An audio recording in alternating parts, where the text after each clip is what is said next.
Welcome, ladies and gentlemen, to Battlechat number 106, and we're recording this late November, 22nd of November. Doesn't time fly, folks? Now, today, I've got a guest at the third attempt, has got to be said. We've been trying to get this podcast organized for some time, and illness intervened and other things intervened, but we've finally managed it. Third time lucky. Who's my guest? Well, he's not someone you would necessarily have seen in the historical wargaming circuit, but hey, I discovered him, I think, on Twitter. And I came across a link to him and I thought, wow, that sounds fascinating, because many of you will know that I've been very interested in raising money for combat stress for a long time now. Gosh, I think it's more than 10 years. 10 years and 35 grand later.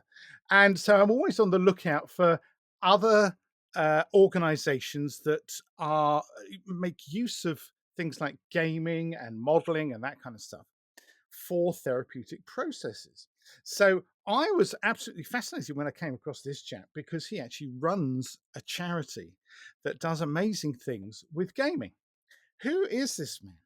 Well, this chap is, I should probably call him Dr.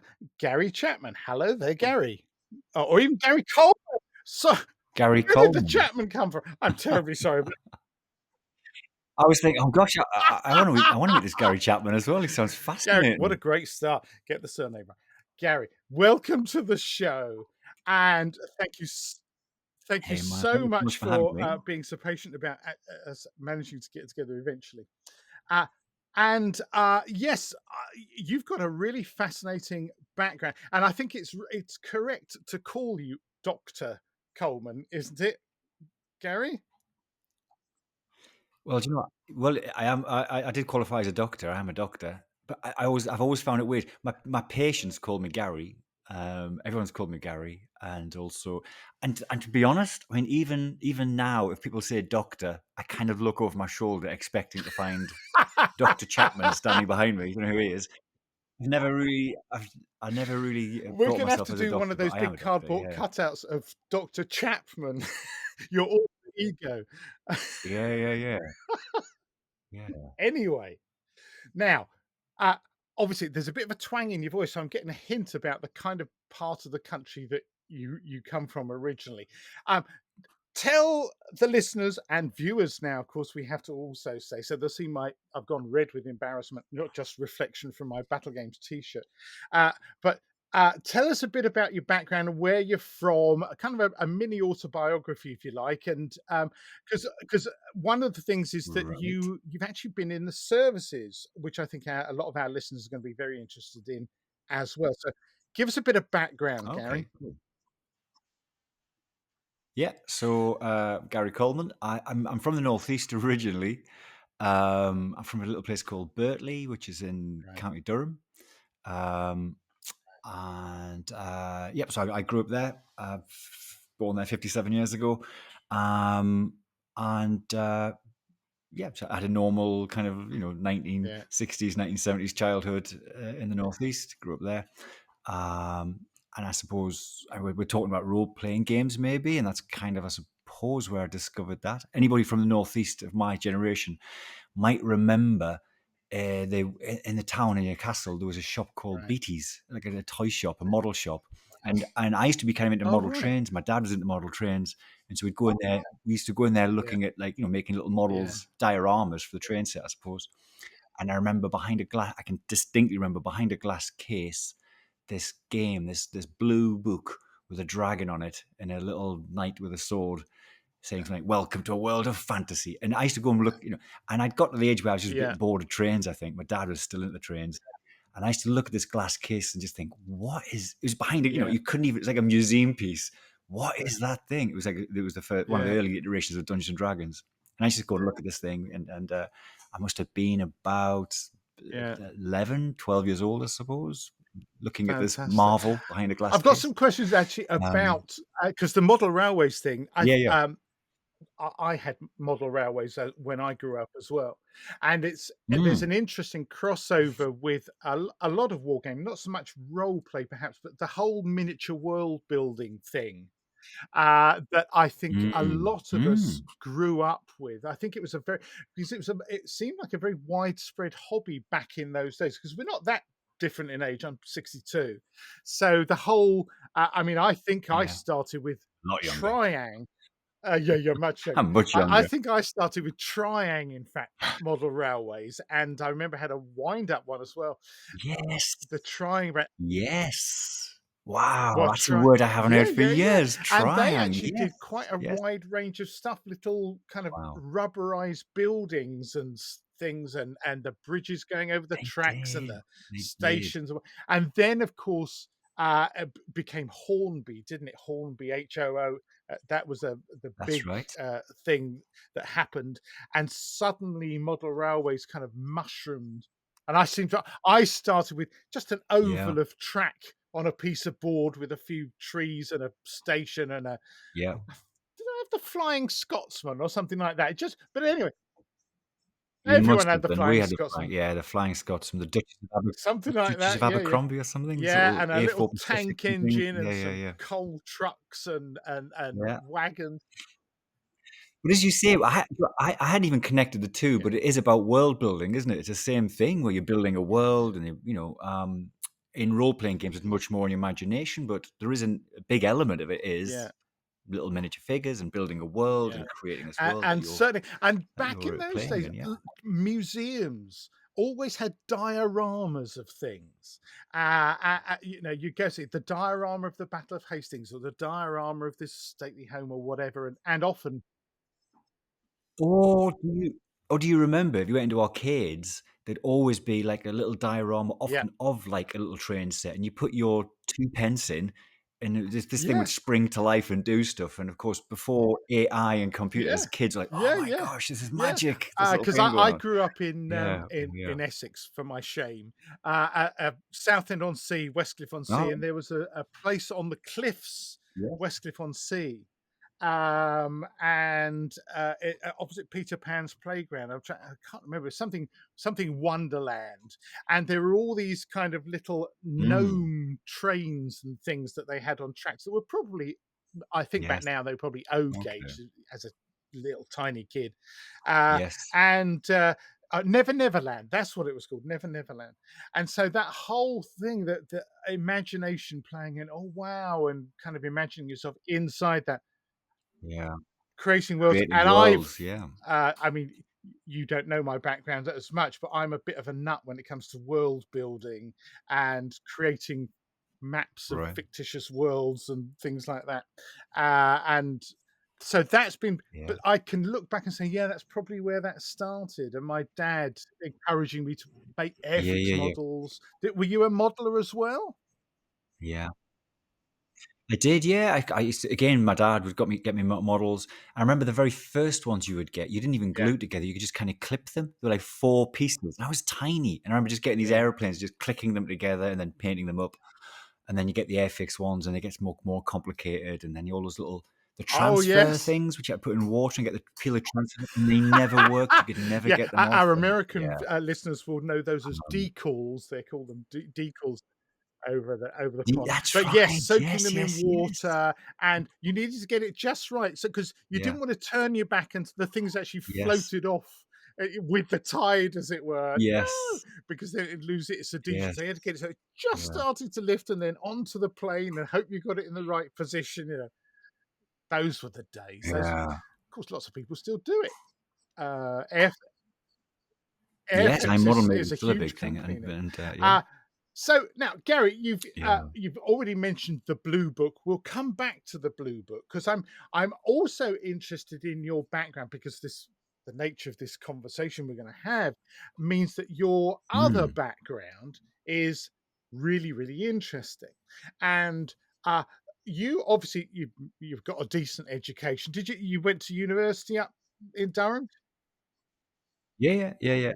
No, I couldn't get into Durham. Durham was way too hard to get into. I Oh went right, into Leicester. So I was very lucky. I went to, like, a normal state school, comprehensive school, and when I was there, I said what I want. I said kind of very naively, I went, "Oh, I want to be a doctor when I get older." I think I'd seen the Carry On film or something. I went, "Oh, I want to be a doctor." Really? Seriously, you laugh. Honestly, I had no idea. I mean, my dad was Oh, he'd been wow. down the pits and he was a policeman, and things. I had no medical knowledge at all, and just out of pure naivety, I went, "Oh, yeah, I want to be a doctor." And I remember the teachers laughing, going, "Gary, you can't be a doctor." And they weren't being cruel. Like, I wasn't like in the top set or anything. Yeah. I wasn't going to become a doctor. And then just through luck, I guess, I managed to sort of fluke through my O levels and A levels, and I managed to Wow. I went to medical school. Went to Wow. medical school in Leicester. Yeah, so and then was off And on track to become a doctor. something that's of particular interest to me, and I know will be to our listeners, is that you ended up being a doctor in the armed forces. Tell us a bit about that. Yeah. So, my ambition was to be a doctor. From since a kid, I had no idea really what it meant. I just thought I liked the idea Yeah. of being a doctor and Yeah. looking after people and helping people. And then as I got a bit older, I started to drink, probably almost certainly underage. I started drinking at my local pub. And my local pub, the landlord of that pub was an ex Oh, Royal right. Engineer captain. Being a warrant officer, sergeant major, and then he became a captain, and he retired, and he opened a pub. And so a lot of Yeah. these old guys who would Yeah. be younger than we are now, a lot of these old guys in the pub, but they were all like, ex para reg sergeant majors and what have you, and ex army, and they'd stand at the bar, and we were Yeah. young kids drinking at the bar, and they just regale us with stories of being in the Yeah. military and this life of adventure.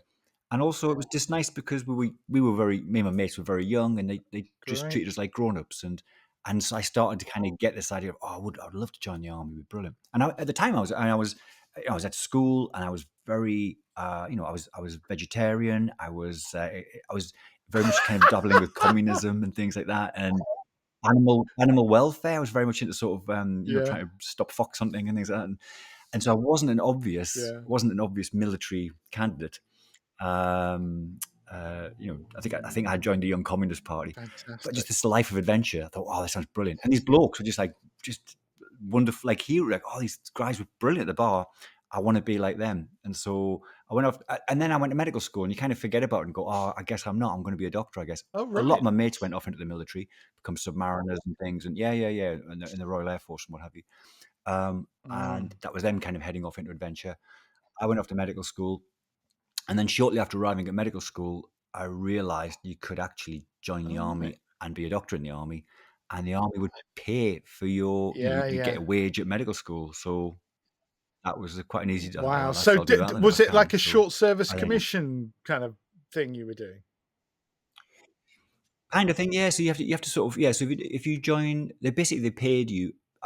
When you medical school is at Leicester it was Right. 5 years, and so the last 3 years they'd pay you a Yeah. salary Yeah. as a lieutenant. So you were a medical student, but you were paid as a lieutenant, and you'd go off for the army now and again and do bits and bobs with them. I'd already joined Right. the TA, I think, at that point.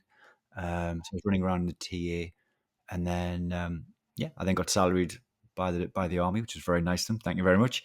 And then I left medical school. I qualified, and I had to pay back six Right. years. So I had to do 6 years. Oh, And in the end, I did wow. 14 or something. Gosh.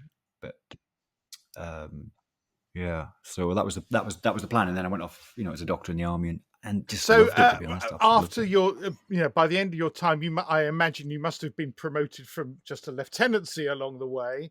What did you end up as? Yeah, I think What? reluctantly. I think they had to, so they were obliged to promote me. So yeah, I got when I left, Wow. I was a major.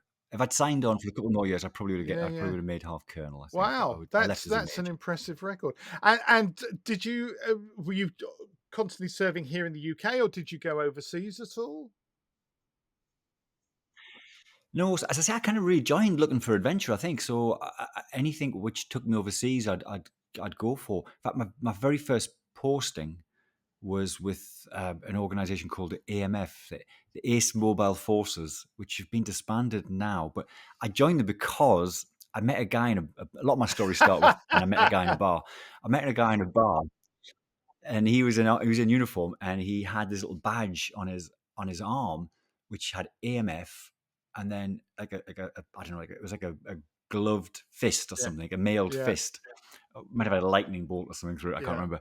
And I went, "Oh, what's the AMF unit? Oh, it's the Ace Mobile Force." And I thought that sounds amazing. I want to be in the Ace Mobile. It was like saying, "Oh gosh," it was like saying I was in Yeah, Thunderbirds. It was yeah. like, "Oh yeah, I want to be in that." So I signed up and I volunteered to join the Ace Mobile Force, not really fully appreciating it was an Arctic warfare Oh unit. my god. So my very first posting out of sort of Sandhurst was off to the Arctic. Really? Literally, like, the next week I was in the Arctic going, "All right, I hadn't really thought this one through, had I?" And that was 2 years with them. But I loved it. It wasn't just Arctic. It was basically the Ace Mobile Force. Their job was to defend the flanks of Europe. So they'd go up north and be in the Yeah. Arctic, and then they'd be down to near Turkey. It kind of like mountainous terrain and Yeah, yeah. things. And I was with an artillery, like the Arctic Gunners, an Oh, artillery wow. unit. I was Yeah, their yeah. doctor. I just absolutely loved it. Loved it. Did Arctic warfare, Arctic survival, and it was just getting chucked in. And there wasn't much medicine, but it was just again boys on adventure stuff. Wow. Running around the Oh Arctic, my dressed in white, god.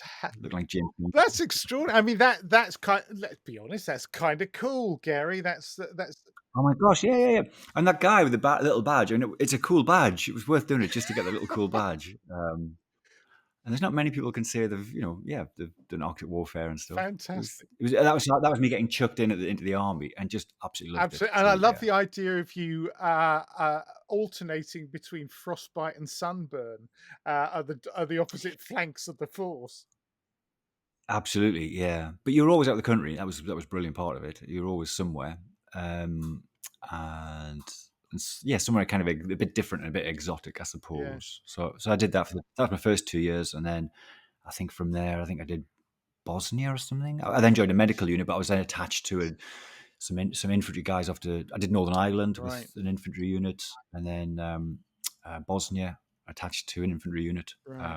And I just loved it. Yeah, yeah, Wow. And did you go anywhere dangerous like Afghanistan or Iraq, anywhere like that? yeah, yeah, yeah. So I missed Iraq. I missed both Iraqs. I did kind of. I was quite keen I think I would have been very keen to have Mm. gone, but my unit just didn't go. Um, I did Bosnia. I did a couple of things around the Balkans, and then I was in. Well, I did my 6 years. I was due to get out, and um, I then signed. And my plan was I was going to get out. We Mm. talk about sort of world building, story Yeah. building. I'd realised that what I really wanted to do, my career I wanted to do, was I wanted to make film. Oh, So right. what was my plan? And all the time I'd been in the army, I'd been writing scripts and things Oh, and little company stories and things. And my friends were all, I had friends in London who were all filmmakers. right. And my cunning plan was to do 6 years, leave the army, and then start making films and doing scripts and Mm. things. And then I passed this course. There was a course, again, I think I saw somebody with a badge on their arm, some bloke in the pub. I went, "What's that?" And he said, "Oh, I'm the I work with these guys, these army medics, and we provide medical support to special forces." And they had oh wow, even better badge. Yeah. So I applied to do that, and again, it was a bit like the Arctic thing, just kind of running around a bit. And I passed that, but I was then due to leave the army, so I signed back on Mm. again just to do this job, and again, absolutely loved that, Mm. and I signed back on for another bunch of years. And I did that, and then I did various bits and bobs with those guys Wow. around the world. Wow. That's amazing. I mean, that there must have been times that were pretty challenging, I would have thought.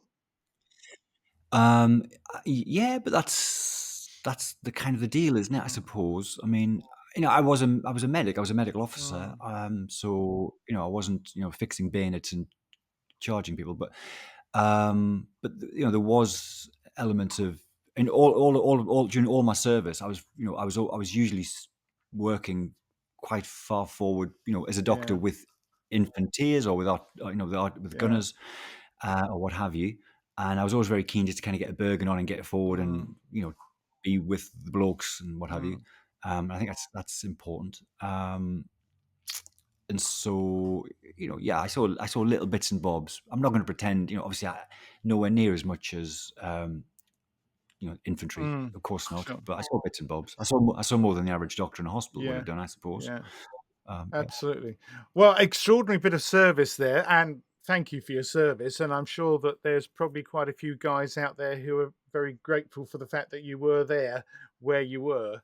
Um, Along the way there, just kind of in passing, you throw in, oh yeah, what I actually wanted to be doing was film. Tell us a bit Yeah. about that, because that's really interesting. When you say film, that's huge. I mean, documentaries, storytelling. What were you interested in doing? Well, if you kind of rewinding back to when I was this kid in the Northeast, I mean, when I was a little kid, what I really wanted to do, my ambition really was to do comedy. I mean, my heroes really were Oh comedians, right, you know? Yeah, so I was like I'd be watching telly and things. And I distinctly remember being very little and sitting in my granda's house. And my granda, who lived on Baldwin Colliery, and it was like Billy Elliot in reverse. I remember sitting there and oh gosh, oh Danny, oh what's he called? The comedian, the American comic, Danny DeVito, Danny Danny Kaye, Kaye. Danny Oh Kaye. Danny Kaye, your listeners, if they're our age, they yeah, might not yeah, remember Danny. So Danny Kaye was a guy like I guess from like 1940s yeah, Hollywood. He was an yeah. American comedian, very very funny comedy performer, like a song and dance guy. Yes, And I loved Danny Kaye. He's this kind of wacky guy. yeah. And I remember sitting in my granda's house watching a Danny Kaye movie and sitting with my dad and my granddad were crying with Yeah, laughter watching Danny Kaye, and I was crying with laughter as well. It was the one where he's in the castle and he's a jester or something. It's hilarious, and we are all crying with laughter. And I remember saying to my dad, "When I grow up, I want to be a tap dancer, like a comedy tap dancer, meaning like him." wow. And they just my dad and my granddad just both stopped laughing and went, "Don't be daft." And in that moment, I went, "Oh, I guess I'm not going to be a comedian then. I guess that's it." Um, and so that was it. And all my heroes, I mean, like Morecambe Wise and Ronnie Barker, the people the people who I loved on TV were all comics, and I would love to have done that. I was really shy as a kid. I was really, really painfully shy, Mm, and so I wasn't like the class clown at all. I just was very quiet in mm, school. But I always had this thing, and so when I was always writing. I was always writing little ideas. I was writing stories. mm. And so even when I went off to medical school, I was just, in the back of I knew I was too shy to ever perform, but I thought maybe I could write scripts. Maybe I could write funny Yeah, things. I could write funny stuff. And so I did that. And then much, much later, I was in the army and I just had an opportunity to do, and my plan was to make films and to write and be a script writer and direct film yeah. comedies. That was the plan. And then I was in the army. I was about to. We were actually. I thought what I should do because by now my heroes were people like I used to say Woody Allen, but he's a bit dodgy. Mel, I'll say Mel Brooks. My heroes were All like right, people like yeah, Mel and Woody Allen. They were comedians who were making yeah, films like Mel Brooks, and so I thought what I should do is, although it terrified me, I should just go on stage once. I should just stand on stage as a stand-up comedian and do something just so I could say I've done it. So I did that, I did this little gig in a beneath a bar in London. I was in the army at this point, yeah, and I did this little gig. And after this gig, all of the comics, they're all brand new. They're all going to go off to various, they're all going to go in bars and get yeah, drunk yeah. and probably have sex with each other, what have you, and have a good time. And I was deploying off somewhere with the blokes I Oh was my serving god. with. And so like literally a couple of hours after I did this stand-up comedy gig, it was absolutely terrifying. And a couple of hours later, I was in this aeroplane, this C-130, flying off somewhere with all these scary looking blokes, thinking, "Oh my gosh, the most exciting thing I've ever done is this comedy gig. No matter what we're going to do, it will not be as exciting for Yeah, me as being on stage because as a doctor, you are kind of the handmaiden of the soldier. You're there to look yes, after them, but you're not the star of the yeah, show. They yeah, are."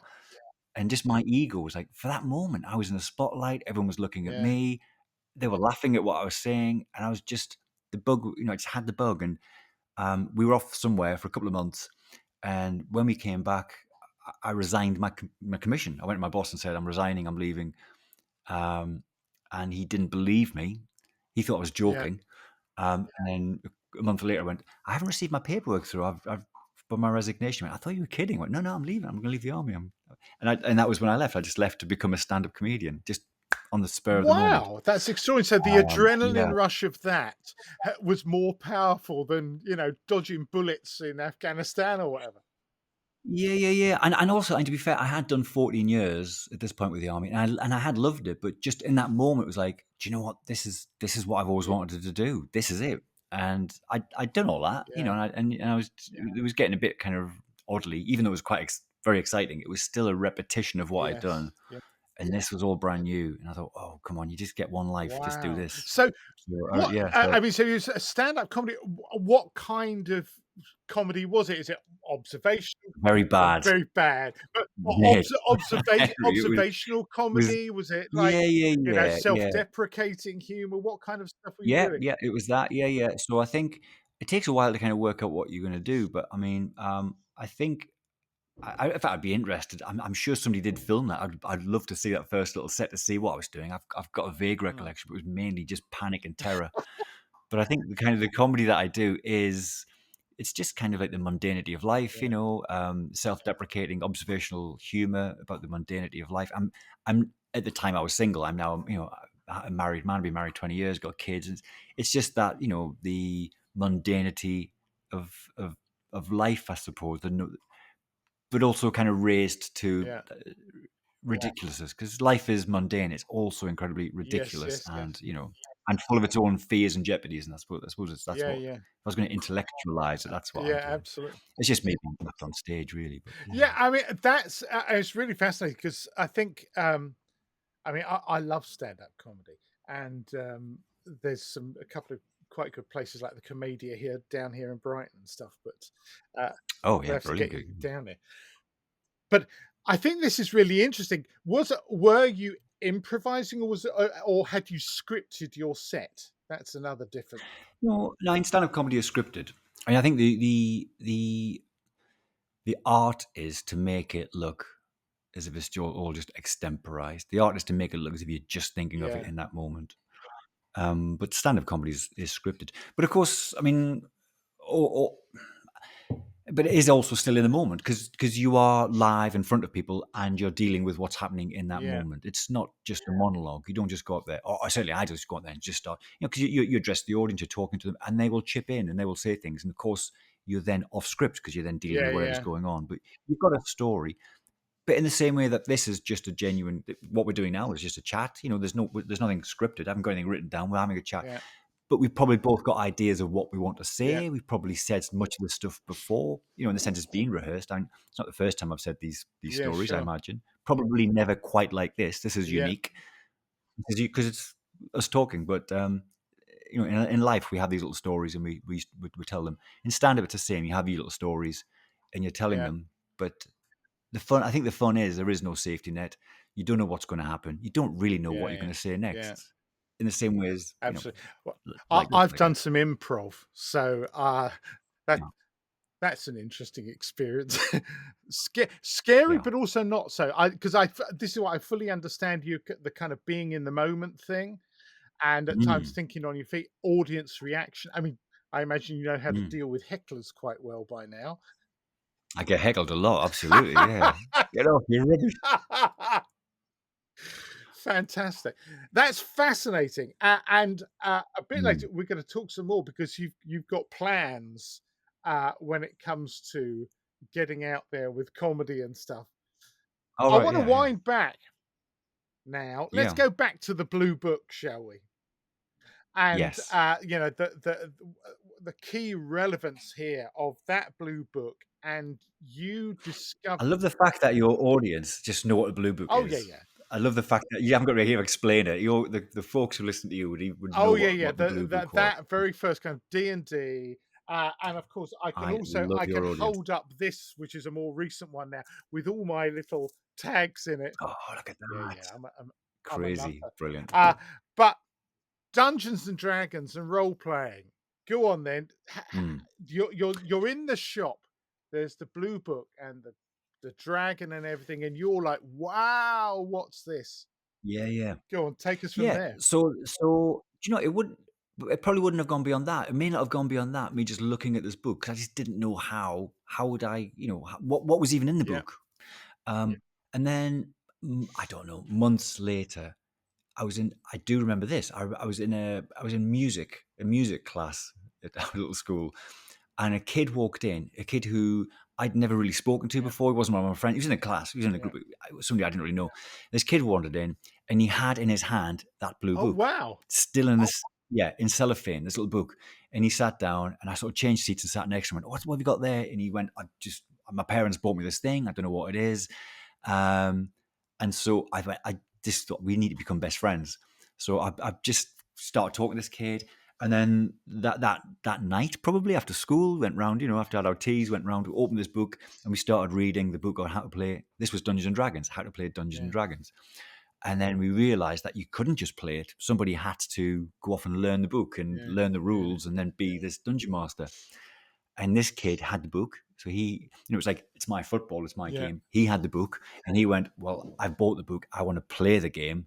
So at this point, we only knew two people who were interested, him and Yeah. me. So I went, well, I'll be the guy who does the dungeon mastering.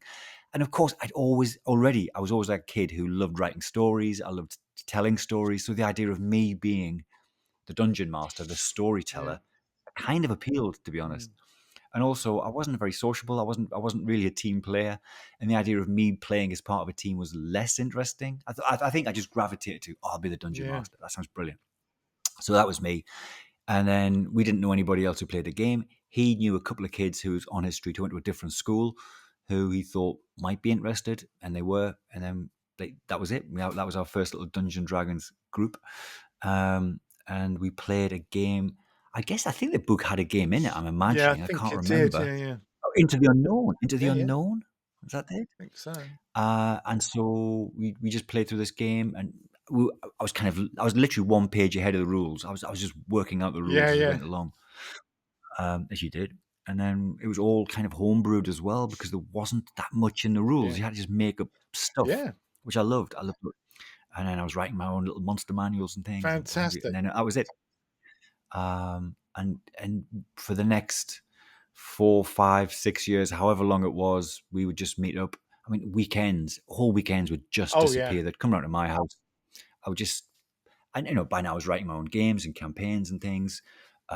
First edition came out, those massive big books, the hardback Yeah. books, which seemed really adult. It's like, oh my gosh, this must be for proper Yeah. Yeah. grown-ups. Yeah. And we were kids reading these books. I just loved the whole world of it. And just making stuff up. I loved it. And that's basically took me through until I left to go off to medical school, was playing with these Wow. lads. So Uh, were you just- doing it all as theatre of the mind, or were you using miniatures? um, so it was largely theatre of the mind. We did buy miniatures. There was another little shop in Newcastle which sold miniature figures. It was like a comic book shop. I can't remember Oh, for it at all now. But they did sell miniature figures. But again, the selection was yeah. tiny. It was a tiny selection of minis. But I would go in there with my dad. My dad used to collect Oh, stamps, right. So my dad would go to Corbett's in the northeast, which was a big Yeah. Yeah. stamp shop. And I can't remember it. This little shop had a collection of miniature figures next to it, and I would go in there and I would probably buy a miniature figure for 25 pence and bring that home every couple of weeks. So I had a collection of miniature figures, which was tiny, and they were kind of often just put on the table as just like, this is Yeah. me. This, there we go. This is who I am. It was mainly theatre of the mind, which I still prefer, to be honest, Yeah. I think.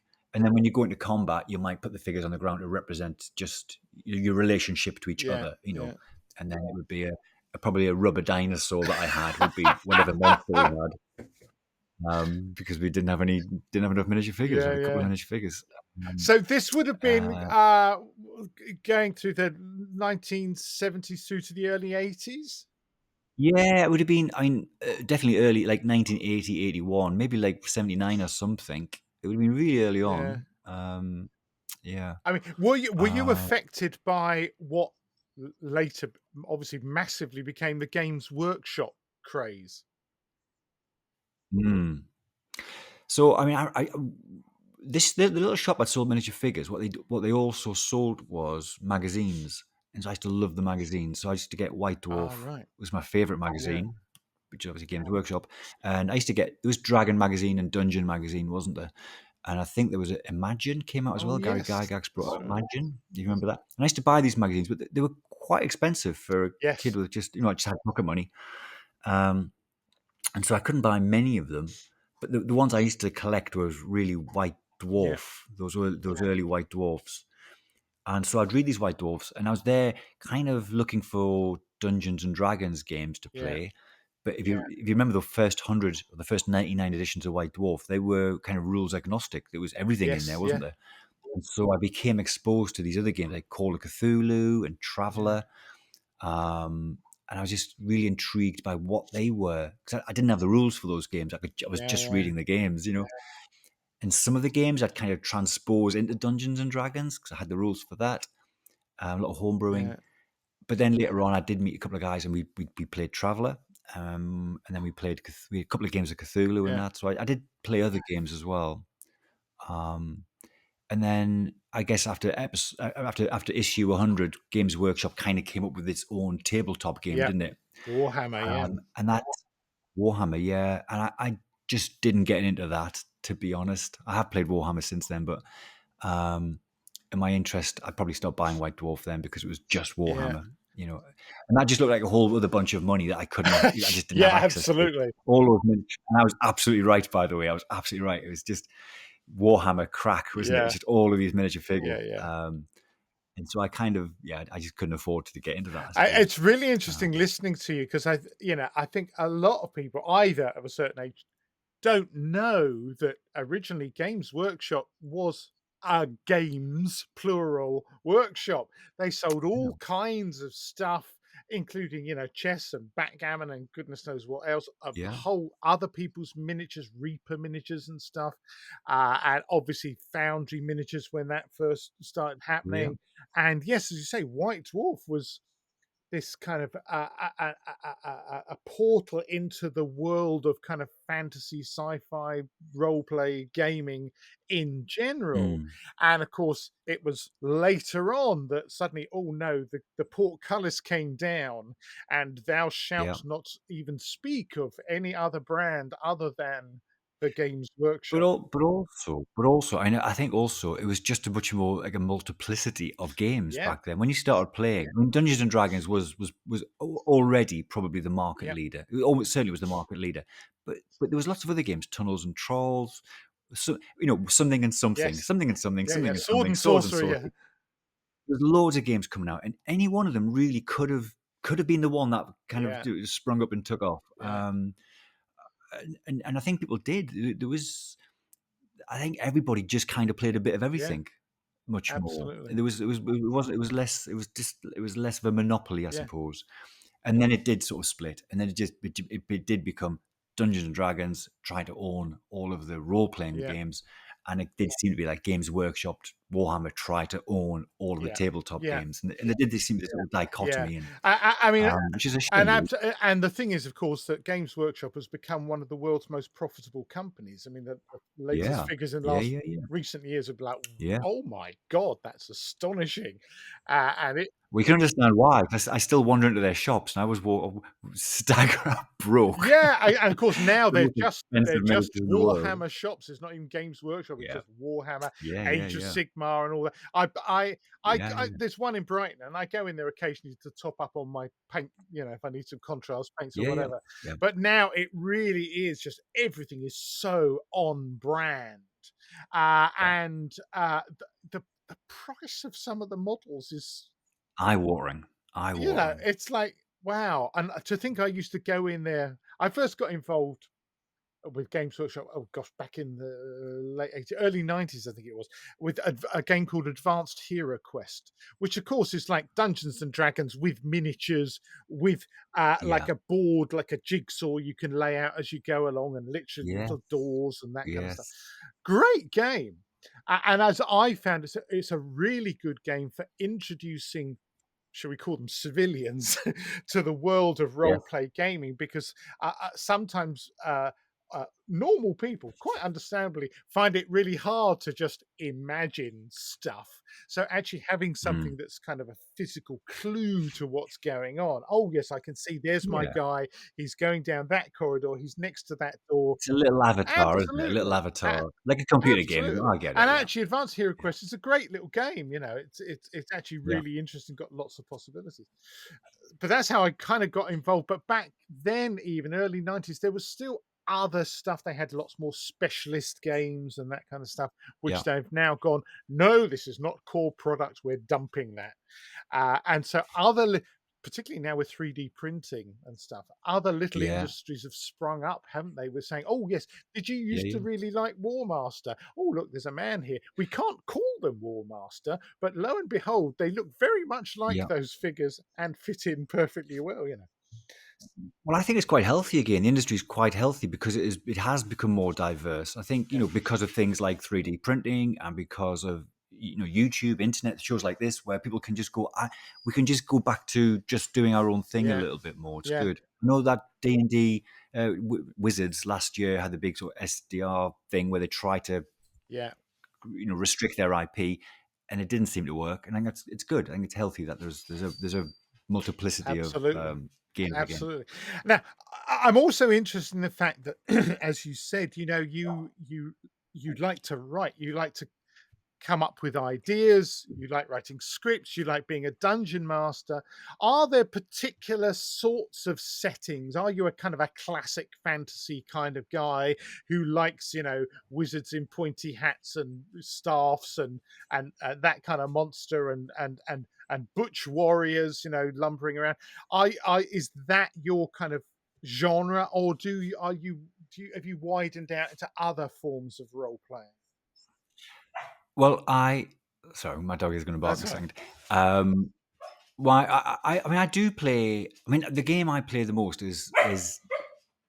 Shall I sort That's him out? it's a folks, You there's a okay? doggy in the room. So, Sid, my familiar, is in the Sid, room. your familiar's in the Yeah, room.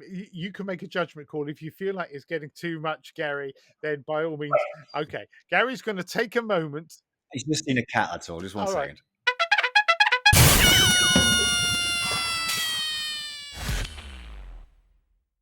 As if nothing happened. Yeah. Um, that was like a ninja, then, wasn't it? What happened there? Where'd he go? Fantastic. It's your special Um, forces so I training, Gary. That's what it is. absolutely, yeah, absolutely, yeah. I mean, do you know what? Here's the thing. I do play. I probably do play Dungeons and Dragons more than anything else. I now I've noticed this thing. If you say it, and that's kind of like the role playing game would be my go to. When you speak to role players, I find they kind of you say to them, "What games do you like?" And they'll always come up with the most esoteric game that you've never Yeah, heard of, and go, "That's my favorite game." And then you say to them, "Yeah, but what are you playing?" And they go, "Oh yeah, next Tuesday I'm playing Dungeons and Dragons." And so it's the same with me. yeah, If I like the idea that I like the more esoteric games. In reality, what do I play? I play Dungeons and Dragons. I mainly play Dungeons and Dragons. A bit of Call of Cthulhu, a bit of other things, but it's mainly Dungeons and Dragons because everybody else plays Dungeons and Dragons. yeah, That's what they yeah. play. So that's probably kind of my go-to genre, that kind of medieval fantasy type thing. And so, Um, and you like being the dungeon master still, rather than being just one of the players. well, I do both. I mean, I play in games. I'm not. There are people who kind of like, I'm a forever DM. I, I'm definitely not. I mean, I do enjoy DMing, but I think it's important that you kind of crowbar yourself out of Yeah, that role and just sit in as a player because you learn more about being a DM by playing yes, than anything yeah, else. If you're just a DM, you're not experiencing what the players thinking. yeah, How on earth are you going to be able to serve them? I yeah, think yeah, so. I do play games. yeah. And when you play as a player, do you have a particular kind of character that you like to be? No, I like to. No, I like to because as the GM. I suppose you are kind of fixed in the character. You're always playing the villains. You're always playing all of the different Yeah, people populating the world. When I'm a player, I just kind of go, "Oh, just tell me where's the gap in the party, right. and I'll be that guy or girl or whatever. Yeah, Just tell me and I'll be that." And I relish that. I haven't thought of it. It's not all of my creation. I've been kind of something's oh, landing on that's me, and I just interesting. have to work out Yeah, because it's then the opposite of being a GM, isn't it? Where it's all of your creation, it's all your yes. work. So I like So that. we really need a hobbit bard. There you are. There you go. That'll be me. I'll be the Hobbit bard. What's he called? And then they go, it's not he, it's a she. You go, oh yeah, that's me. I like one thing I do enjoy is actually, and sometimes I join games quite late. The games are established, and I'll just, and then somebody says, "Oh, do you want to join our game?" I go, "Yeah, yeah, yeah." And often there'll be a non-player character in the party, Ah, and I quite like that. yeah, You know, the GM will go, "Actually, there's an NPC. If you want, you can be that yeah, person." I'll go, "Perfect," because it's already kind of given to me what I'm going to yeah, be. yeah, yeah, Um, so I like that, the challenge of that, and then just kind of making it my yeah. own. And when you're Um, DMing, how immersive are you? I mean, do you do lots of different funny voices and stuff? Do you wave stuff I around? do, I do. I mean, I think I, since COVID, I think a lot of people are probably sort of GMing a lot Yeah, online, and so I've started GMing online, and I really enjoy being online. What I like about being online is a couple of things. One is one is that you can turn the screen yeah, off. If you can turn my camera off, yeah, and I'm then just a yeah. voice. So I think that's quite good in the way that if you're on radio, the audience's imagination can just create Yeah, things way better than CGI yeah, can. yeah, yeah. And so I like that. I How like your that. ventriloquism with the dog bark is amazing. I know. So I do a lot of dog voices. There you go. No, I really love that. I think I love the way Henry before the podcast. Just let the audience know before the podcast. Henry's like, yeah, it's very important that you mustn't have anything that kind of crinkles or makes any slight noise. And I've been really careful. I mustn't have anything that makes a slight noise. Not thinking I've got a 4-month-old cocker spaniel puppy who hasn't read Henry's brief. Oh, Um, no, it's interesting what you're saying about turning off the screen and stuff because now I've gone onto mm. video. All my disappointed listeners who thought I was slim and handsome, what can I say? And about 25 years old. Uh, Well, when I yeah, well, things like there's so many radio presenters who I see later in life who I've listened to for yeah. decades, and then you see them and you go, oh, oh, wasn't expecting. Oh, right. Steve Wright, the first time.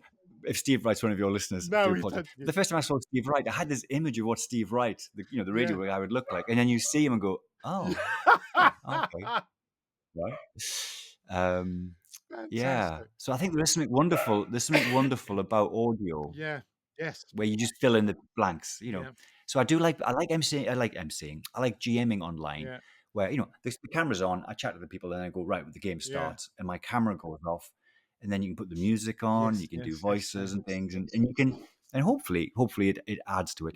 And of course, again, if you're online, I quite like the way I use Roll20, All right. and I like the way you can share images. Yes. So you can have all these images just lined up, and as you're talking, you can push a button, and an image comes on screen, Yeah. and it just feeds the Yeah. Yeah. imagination. Yeah. Yeah. It's I like that. one of the things that my experience because I'm actually DMing with a bunch of players who were previously virgin civilians, right? They'd never done Dungeons and what's that?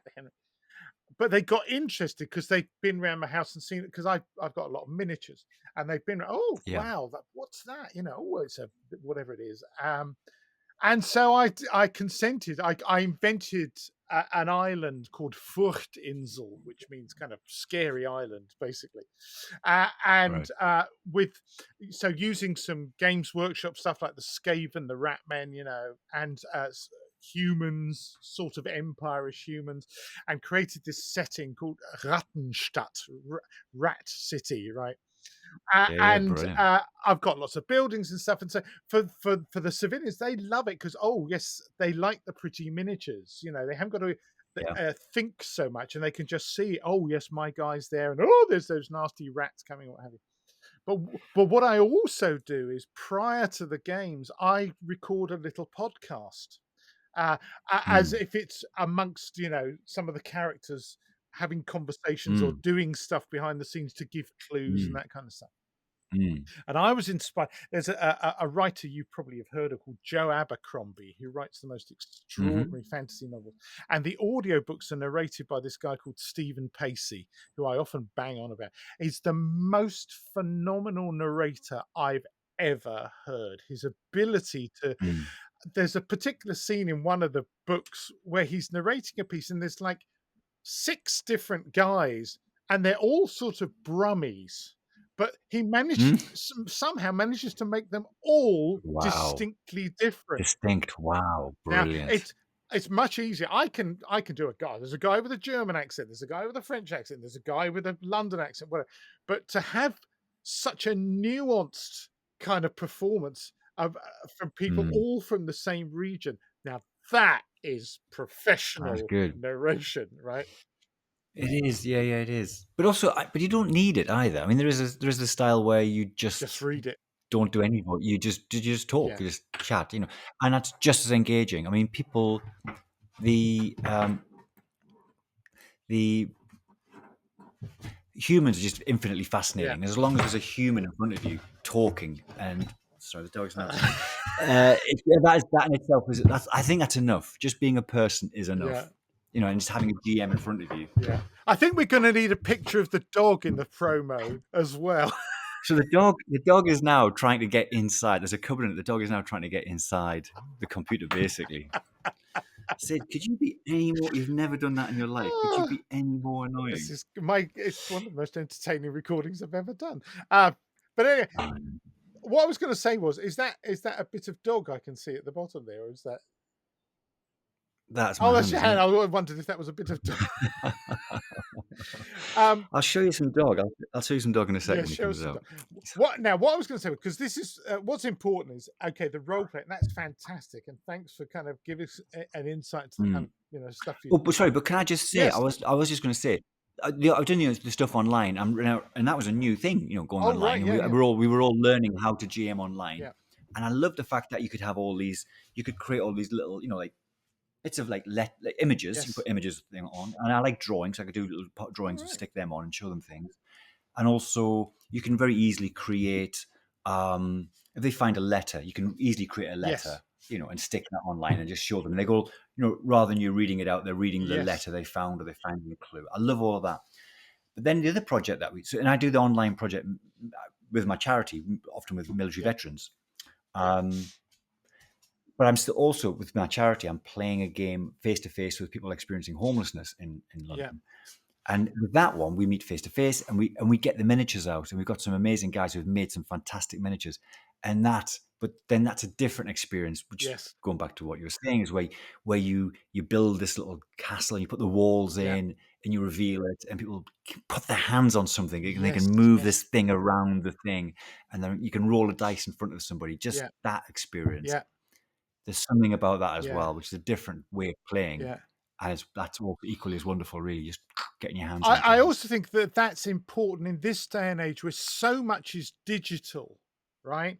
Actually, Yeah, having something what you might call analog and yeah, tactile can yeah, actually be incredibly important. I know a lot of the yeah, guys that I know, where collecting miniatures is part of the hobby. I mean, one of the wonderful things about yeah, wargaming in general is it's so diverse. It can be yeah, everything from, as you said, kind of theater of the mind with nothing physical, yeah, down to, and I know the last guy I interviewed, Simon Miller, he's got many tens of thousands of miniatures, right? That he's yeah, painted, from various periods of history, primarily the ancient period and stuff.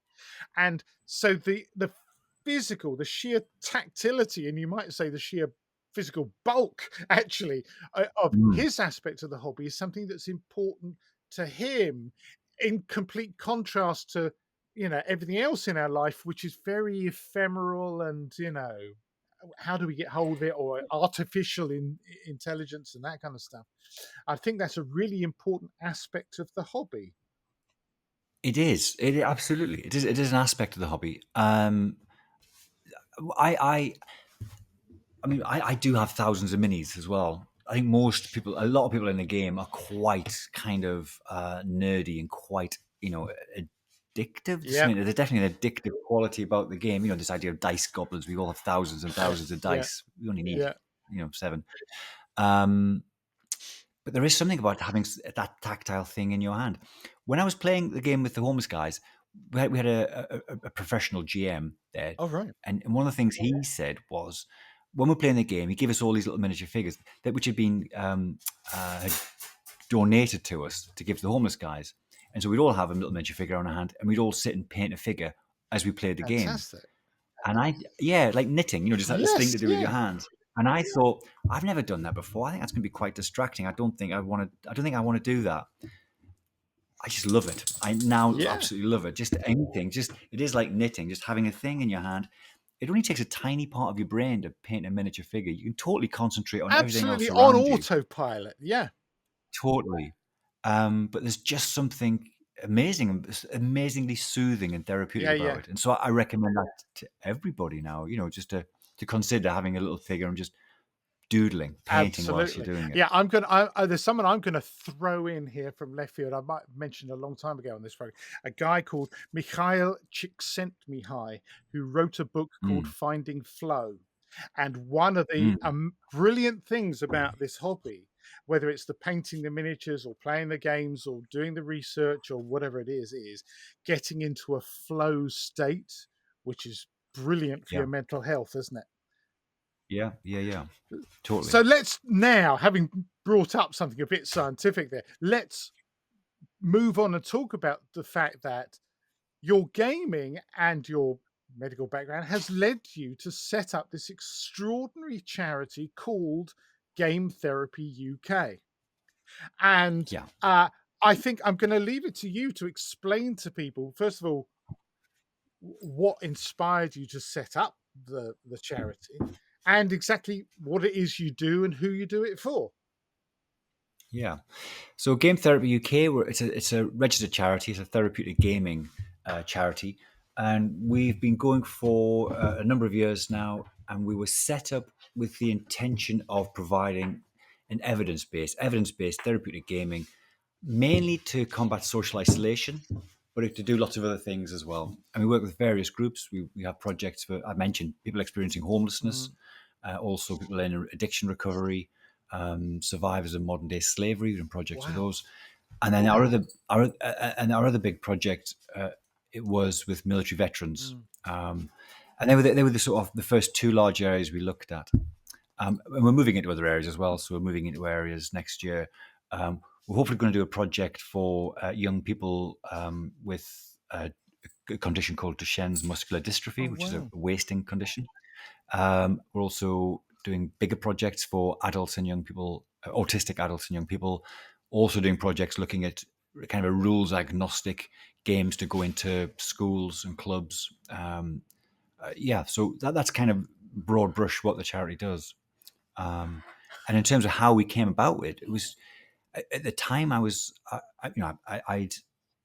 mentioned I was a doctor. And Mm. I still work one day a week as a doctor in London with people experiencing homelessness. Right. And during this time, it was during COVID, and I just thought I was aware that in America in particular, there's this thing about game therapy Mm. or Dungeons and Dragons therapy or geek therapy. All these different terms Mm. have been bandied about, suggesting there was some evidence that it might be therapeutic playing D&D. And I'm sure your audience appreciate anybody who's played any gaming, video games, tabletop Mm. games, any games. It's clearly therapeutic playing games. Um, but we wondered, well, could we play it with people experiencing homelessness? The other part, the other thing that we were kind of thinking about, this is really kind of British, was the Americans going, "Oh my gosh, it's amazing! Therapeutic GMing, it's so fantastic." And the British NHS chip in my head was going, cynically going, "Yeah, is it? Is it? Does it work, or is it just? Does it really work, or is it just marketing? Is this? It's because they, of course, their healthcare system is entirely in the Absolutely. Yeah. marketplace. It's like, yeah, of course they're going to say that, aren't they? So what we wanted to do was set up something that was, as I say, evidence Mm. based, just going for the evidence base and outside of the Mm. marketplace. So it was charitable, and it was slightly cynical. If we wanted to do research, and if the research showed it didn't work, that's fine. We published that. If the research showed that it worked, but it wasn't very cost effective, it's quite an expense, then we'd publish that. Mm. We weren't selling Yeah. anything. We were just Yeah. curious. And so we set this charity up. In the process of setting up the charity, this before we'd started, we were just me and a pal Finbar who was also had played D&D since the 70s and 80s, and Mm. he was working. He's expert in the field of providing care for people experiencing Mm. homelessness. And we were kind of looking at this, going, "Can we set this project up? And what would it look like?" We spoke to a bunch of other people in the UK who'd ran similar projects. We were just asking for their thoughts Mm. and input. Um, and they were coming back saying, Yeah, they were the same. They had that kind of NHS. Does it work? And they all said very quickly they found it incredibly profound. It was a hugely profoundly therapeutic experience, Okay. and they were working in all kinds of areas. They were working with young kids and pupil referral units. Young kids who had been Mm, excluded from school, or they were working with autistic young people, mm, or they were, various different mm. areas. But they all said it probably does work. It's probably incredibly profound, but this is the bit, but it's a bit geeky and no one takes it seriously. No Yeah, one takes it yeah, seriously. No one's going to fund it. If you do get funding, the funding runs out and you don't get any more funding. Also, everyone was like everyone was reinventing the wheel yeah. because nobody really knew how to do Yeah, it in the yeah. UK. With these models in America, but they've got a very different healthcare Yes, system, yeah, a very different yeah. social system. And they were so what we thought was it would be great if there was some kind of umbrella organization that was a charity that could get funding Mm, and that could be collegiate, bring all these people yeah, together, not in a private space, not yeah. privatized, not monetized, but in a collegiate way, going, we'll all just pitch it together, we'll all just try and make this thing work, keep it evidence based, look at some real research, Mm, um, and publish that research freely and see if it works. And there was no organization, so we all kind of came together, and mm, as a group of people we all came up with this idea of Game Therapy UK, and so it was from the outset. It's not my charity. it mm. was it was it was a group. It was a collegiate kind of effort to bring it into existence, So and that's what it how many is. people are involved then in kind of running it? Well, in terms of running it, we have trustee. We're a registered charity, Right. so we have 7 trustees, and they, in terms of governance, they're responsible for making sure that Mm, we uphold the regulations to the Charities Commission. So we have a small, diverse group of people who are the trustees, and they're kind of legally responsible for making sure that it fulfills its governance. mm, Beneath that, we were bringing on board projects. So I've mentioned a homeless project. mm, We've got a project with autistic adults and young people. We've got a military veterans project. Each of those projects tends to have a kind of a working group mm, of other people, other volunteers who are experts in that area, um, or they've lived experience in that area, and they're kind of that sort of strategic level of developing it. mm. Um, and that's how we're moving forward. We're moving forward thoughtfully because we're working with vulnerable Yes, people, sure. and also we want to make sure that we spend any money that we raise wisely. Yeah, So there's a huge demand for us to just do a billion yeah, things, yeah, and yeah. we've got lots of people wanting to volunteer, which is lovely. We've got like hundreds of people signed up to help, and as we're rolling out these projects next year, we'll bring more projects online. Mm. We just keep getting more volunteers involved in that. Fantastic. Um, So yeah. tell us, okay, in kind of scientific terms, then, Mm. what are the evidence based benefits of gaming? Yeah. Well, a lot of it goes back. I mean, a lot of the evidence. If you look at the evidence, there isn't much evidence for Dungeons and Dragons therapy per Sure. se, but there's loads of evidence for things like drama therapy and creative therapies. They've been around a long, long time. Yeah. So if you look at just the evidence, when you look at human beings, a lot of complex mammals play. I've got a puppy. He's playing now. Yeah. That's all he wants to do is play. He wants to play with Yeah. me, and that's what puppies do. And complex animals from complex social structures like wolves and puppies and lions, they're very playful. And what they're doing is they're using play to learn and to develop their big brains. Here he comes, and play is just a safe way of experimenting and making Yeah. mistakes. Humans are also big brained, complex mammals, but we're probably bigger brained and Yeah. more Yeah. complex. And what's interesting about humans is we play as puppies, we play when we're children, Mm, but we continue to play through our whole life. mm, And it seems to be something fundamental about being human is that we have this need for play. mm, So, and there's a lot of evidence looking at that. Um, we learn through play, and even as adults, if we learn safely through play, mm, and creativity, whether it's if you expand play out into just creativity, mm, creative therapies mm, again, whether it's drawing or music or dance or whatever, or writing, There's loads of evidence that all of those creative endeavors are therapeutic, just inherently therapeutic.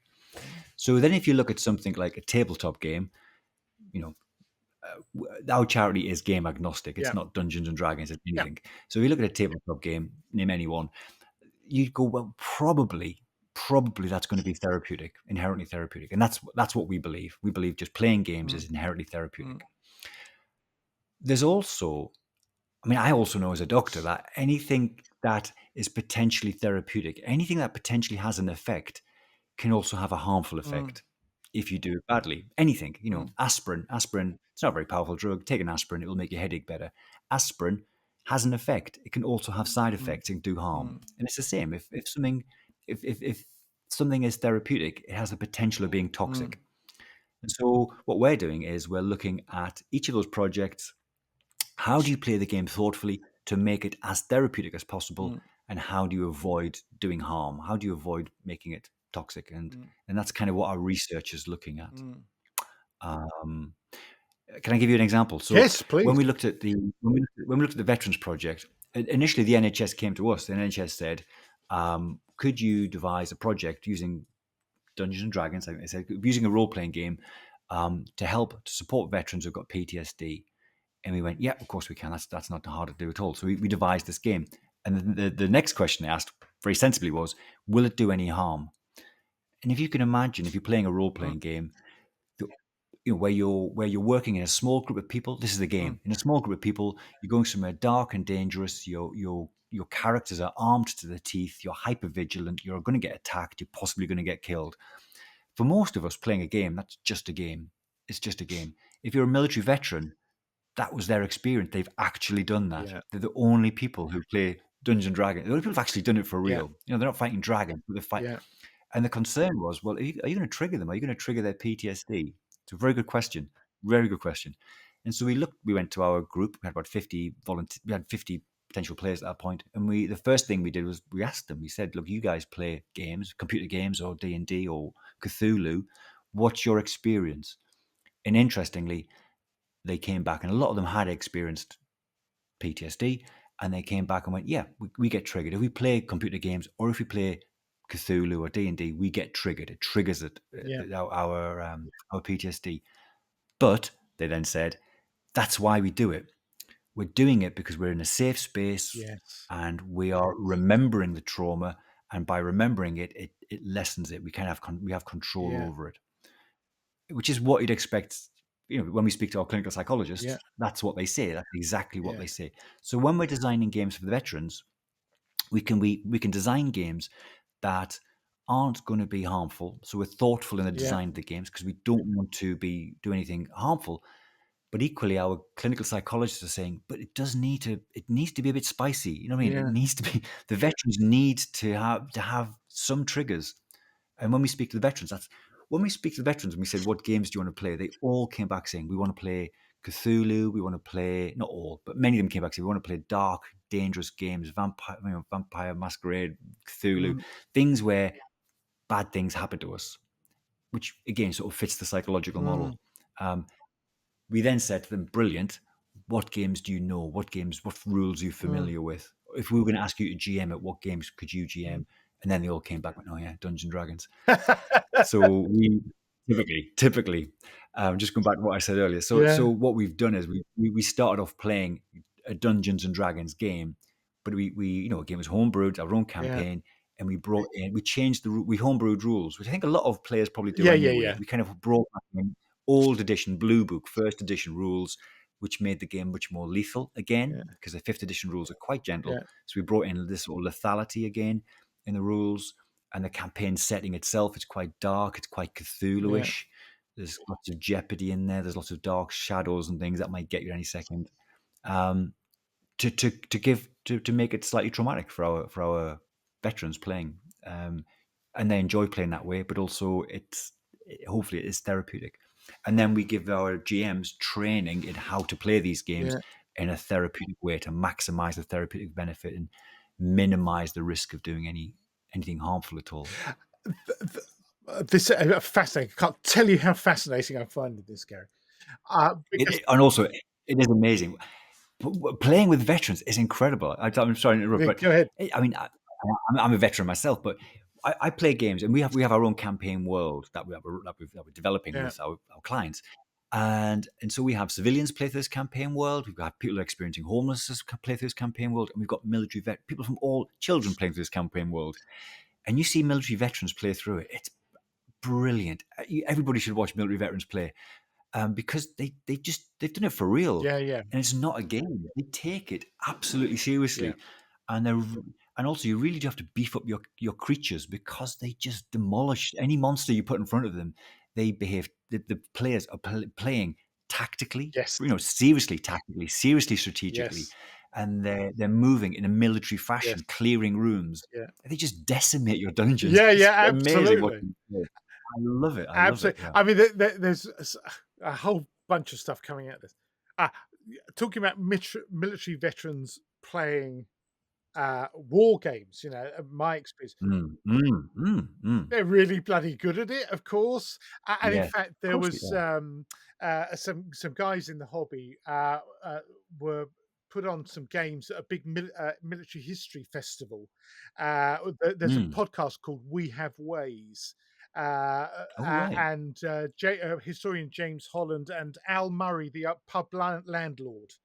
Uh, I know Al. Yeah, yeah, yeah. Wow. Yeah, they do a podcast together, and they ran this huge military history festival thing up in, I think it was Cambridgeshire or something like that, Hertfordshire, a few weeks ago. And some guys that I know extremely well put on some games there. And of course, they were approached by all kinds of people at this festival, and from people like, "What the hell is that? You're shouldn't you should you still be playing with toy soldiers at this age," kind of thing, to some grumpy military historians. "Oh yeah, that's just a game, you can't possibly do it," to Mm. people who, but that, to be fair, was only a very small minority, to a lot of other people who are really interested, including both ex and still serving service people, who were like, Yeah, "Wow, okay, that's really interesting. I like I can see why you've set up your anti-tank gun there." And they were doing a bit of the real Battle of Arnhem as the game they were putting on, and yeah, the range of responses they got was fascinating. And of course, the guys who they've come up through the ranks. "Oh yeah, well, if that was my squad, this is what I would do," and they would cut most players to pieces because, as you say, they know how to yeah, behave tactically. I remember back in the yeah. day when I stopped playing computer games because I got too addicted to. But Medal of Honor, Mm, mm. and Same, when they were same. doing the Mhm. massive online multiplayer games, and you came up against guys who really were in the services, you didn't stand a chance. I thought I was quite good at Medal of Honor, going around sniping and stuff. But Yeah, you'd be reborn, bang, I'm dead again. Reborn, bang, I'm dead. Yeah, okay. I've wandered into a room where there's actually real military guys playing. That's fascinating. But the other thing is, from the therapeutic point of view, this is really, really, really interesting, because I imagine what's happening is, in therapeutic terms, Gary, is that guys have really experienced this stuff and potentially been traumatized by their real life experience. By kind of replaying that in a safe environment, it's effectively helping them to rewire their brain, because they've learnt this automatically to react in particular ways. That's what the army does. It trains you to not panic under fire, and to respond in an automatic way, right, in real life. yeah. Whereas, and so by playing it in a game, they're able to kind of, let's use the word neuroplasticity. They're able to kind of rewire their brain Exactly what to it is. respond in a Exactly what it different is. kind of way. Do you want to say something about that and how that kind of works, Gary? Yeah, so I think a lot of the work with therapeutic gaming is looking at trauma. Yeah, Whether it's in the case of the military veterans, it's simple trauma. It's often a one event yeah, trauma, a military event. Um, but also, if you look at the people experiencing homelessness, or addiction, it's complex yeah, trauma. It's a life of yeah, trauma, and or childhood trauma. yeah, And again, if you look at certainly people who have grown up with a traumatized lifestyle, whether they've grown through the care system or they've grown up with, long-term addiction. If you look at their brain, and you do brain scans on their brains are different. They've developed, their brains have developed differently. The brains have been affected by the psychological trauma that they've lived through. But the beauty of brains, as you've quite rightly said, is that they're incredibly plastic. They you can teach an old dog new tricks. Your brain will develop and redevelop. The people have had massive trauma to their brain, physical trauma to their brain, and like for example, stroke. Somebody can have a stroke, survive a stroke, and there's huge parts of their brain have been damaged, and then the rest of the brain can continue to redevelop around it. The brain is incredibly resilient and plastic. And I think that's we're going back to this idea of play. Humans play throughout their lives because it's about that neuroplasticity. We're always learning new things. The brain is constantly redeveloping to readapt to the world. We're an incredibly adaptive species, incredibly adaptive. And we're using that therapeutically. We're using that for people who have maybe experienced simple or complex trauma. And we're allowing them, they themselves are playing, and they're it's sort of self-motivated learning. They are learning themselves, not doing anything to them. We're not giving them a pill. We're not doing, it's not a passive thing. They themselves are developing their brains, redeveloping, rewiring their brains using play. And you've hit the nail exactly on the head. What they're doing is they're just with PTSD. I think with PTSD, people have a memory, and that memory is just stored, if you like, incorrectly, to be a traumatic event. And rather than being stored as a memory that happened in the past, it's kind of held in the part of the brain where it's re-experienced daily as if it's still happening. And what you want to do is to allow them to re-experience the trauma in a lesser way, in a safe space where where all that adrenaline is not flowing, and it allows them to store that memory in the correct part of the brain. So it's a memory. They remember it rather than relive it. I think that's what you're trying to do with complex trauma and also with simple trauma. There's lots of ways of doing it, but play, just re-experiencing things safely is a way of doing it. I think again, clinical psychologists, when we do game therapy, the other thing to say probably is it's not really game therapy. We're not doing anything therapeutic. We're not doing a therapy. We're doing something therapeutic. So it's very democratic. Anybody can do it. You can do it. I can do it. Anybody can play a game which is therapeutic, which is healing and helpful. Any therapy that's done is usually done out of the game if it's needed. So the bit where you sit down with you lie on the couch with you lie on the couch with a psychologist there saying, tell me about your childhood. That can happen, but it doesn't happen in the game. It happens in between the games. If you need to do that, when you're playing a game, you're just playing a game. The game's enough. The game is therapeutic in itself. You don't need therapy. You just need a therapeutic game. Absolutely. That's the kind of model that we use. Because something I've talked about on this show before is that there are certainly with the wider wargaming, not necessarily roles play specifically, but certainly once you get involved with miniatures and the creation of scenery and terrain and that kind of stuff, that in itself can have other benefits, which I would classify in terms of like cognitive behavioral therapy, where basically you look, because a lot of people, I know that the hobby's great for a lot of people who've been suffering from depression or lack of self-worth, that kind of thing, because actually over time you can really build a sense of achievement just through the kind of collecting and painting and army building side of things, where you're doing, you get into flow. That's a good thing. You're doing something perhaps repetitive, like, okay, I'm going to create a regiment of 20 musketeers or whatever it happens to be, and so, but gradually you apply, okay, do the blue coats and you do the pink faces and you do the black boots, and so gradually you can see you are creating something that didn't exist before.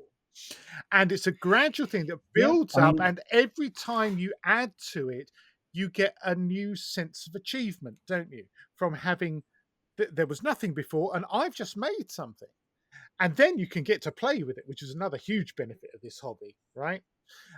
So there's that kind of aspect as well, because I would have thought that when you're dealing with perhaps with people who might be homeless or struggling and longer term, their sense of self worth can really kind of go down through the floor. They can end up feeling like, gosh, well, there must be something really terribly wrong with me because I've failed in some way. So there must be aspects there that this kind of stuff you're doing is very beneficial for. Yeah. So, you talked about quite a few things there, just to sort of pick up on. I mean, I think what you're talking about with terms of self worth is self Yeah. stigma. People stigmatize Yes. themselves. I am not worth this. Or not Yeah. worth that. And I think people who've experienced homelessness might experience self Yeah. stigma, self stigmatization. But it's not just people who've experienced homelessness. I think anybody who experienced complex Yes. trauma might have that. There's a sense of Yeah. blame. It's my fault. Yeah. I whatever happened to me in my childhood or my Yeah. past, in some way I'm responsible for Yeah. that. Um, and also, to broaden it out further, I think most of us probably carry that Yeah. to some extent. Oh That yeah. sense of it's my fault. I am to blame for events that have happened to me. Mm. I'm privatizing it, and society does that as well. Society privatizes blame. It's your fault. It's their Yeah. fault. Whereas our society we live in is pretty toxic Yeah. a lot of the time. So I think anything where you bring people together, just going back to the game, Yeah. you're bringing people together, and you are bringing them together in a social situation where you're able to model healthy behavior, Yeah. where you're able to allow people to connect and reconnect in a healthy way with other people and have Yeah. friendships which are healthy. Um, and that's good. I mean, just social isolation itself is not something restricted to um, people experiencing, you know, massive trauma. Mm. I think we live in a world which tends to make us socially isolated. I think in particular men, maybe. If you Yes. just look at men in Yeah. society, if you look at particular men with grey beards, as we get older, Yeah. as we get older, and men are more prone to isolation, and Yes. men are more prone to social isolation. And I'm very happily married. My life seems very full, and yet, if I compare my social life to my wife's social life, and she just seems to have a much healthier social life Yeah. than I do. And that's very common to men. Men are very good at focusing on little tasks, but we don't sit down and extend our social network Yes. easily. Yeah. So again, gaming is really important to not just to men, but it is important to men. Yeah. It's an excuse for men to get together and to do a task. Yes. At one time, we would have gone off and killed an elephant together and come back with a. We would have done. We would have gone off. Just. Yeah.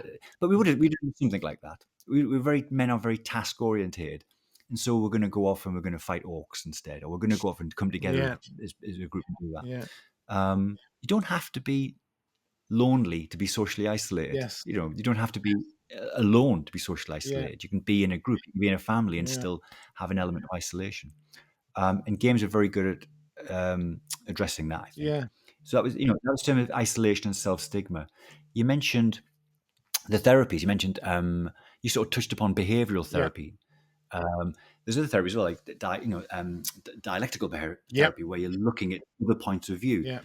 Um, I think our model is the game is just therapeutic. Yeah. But if you want, if we're working with, particularly with vulnerable groups, if we're working with the NHS with people with PTSD, that's a Mm. vulnerable group of people. We would then bring therapists in. If we're working with people who experience homelessness, we do bring therapists Mm. in. It's not just a game; we do bring Mm. therapists in, but then they use whatever therapeutic modality they want to Yeah. use, whether it's CBT or DBT or whatever it is, Yeah. whatever it is. But all those different therapeutic modalities do lend themselves to the game, or, Yes. or the game lends themselves. So, for example, if you're interested in behavioral therapy, changing people's behavior, then play is a good way of doing Yeah. that Yeah. Yeah. because it's about behavior, and also the therapist gets to see the person Yeah. behaving. I'm actually going to Um, wave a book at the screen for people if go they on then. don't know what we're talking about. There you go. Cognitive behavioral therapy made simple. Really good little book. Oh gosh, you couldn't send me a copy of that, could you? It's a really, really good little introduction. I'm going to mention there's a related, in fact, the sort of the predecessor to CBT was called REBT, Rational Mhm. Emotive Behavioral Therapy. And there's a brilliant book by this guy called Daniel Fry, and the book is called The Four Thoughts That F You Up, right? Which I've bleeped myself out there, but you can see the cover. It's got an asterisk in the middle of it. Uh, there's a slight difference. The emphasis of REBT is that uh, he would say when if you're upset about stuff, uh, think about and try to find in your head what's the demand you're making of the way the world should be, right? And in your view, it's not like that, so you're not happy. Rah, rah, rah, rah. I'm not happy because I can't do this. I haven't got that, whatever. And once you find that thing that's kind of getting you down, then you can sort of apply, another word you might use is stoicism. There's a way of just saying, look, do you know Mhm. what? Doesn't matter what I do, there's no point me getting worked up about it because I can't change that. Getting used to the fact that there are certain things in the world that you can't do anything about. And certainly just watching the news at the moment, Gary, God knows there's enough out there that, Mm. you know, I used to be someone who swore at the television a lot, you know, but now I've just realized there's nothing I can do. And we got 24-hour news bombarding us all the time with all these awful things happening everywhere all the time. And a lot of us can get really worked up about things. And actually, do you know what? I'm going to go upstairs and paint a few soldiers. And that's a really great way of calming down because that's something I can control. That's something I Yeah. have got power over.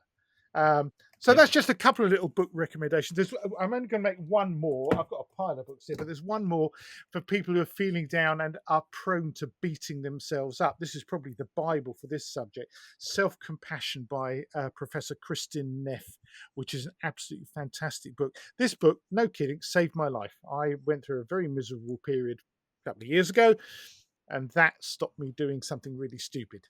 Uh, Mm. Brilliant book for because I think, as you mentioned, a lot of us grow up with this stigma attached to us and feeling like we're crap at everything, and why can't I fix my life? I must be really shit, and the consequences can be catastrophic. And that book by Professor Kristin Neff is absolutely fantastic for helping you to dig yourself out of that hole.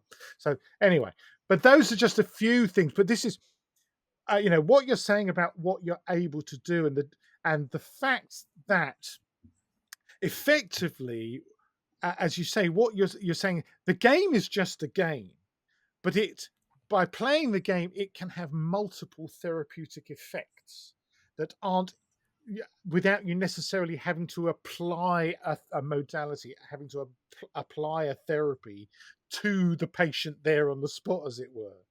Because part of the benefits are that it's just a bunch of people playing games with each other, right? Absolutely. It's human, it's innate. If you have a bunch of people, just leave them alone to their own devices, they will probably start playing some kind of game. Yeah. We all play games. It's universal. Yeah. Do you Um, find that there've been particular spheres, things like whether it's homeless people or veterans or because you also mentioned you've been caring for people facing, end of life situations, that kind of yep. stuff, Yeah. which is extraordinary, really. But I can see how just under those circumstances, I just don't want to dwell over much on it, but you can imagine that someone facing an end of life situation and their loved ones, of course, it, everything about that could be, oh my god, doom and gloom, and right, no more fun, right? Uh, and I can imagine that must be an extraordinary thing that someone feels like, well, what's to stop me enjoying myself playing games for as long as I possibly can? Yeah. Yeah, totally. Yeah. One of the projects we've been asked to look at was for people experiencing early dementia. Oh wow. Yeah. So there's a hospital in just east of London.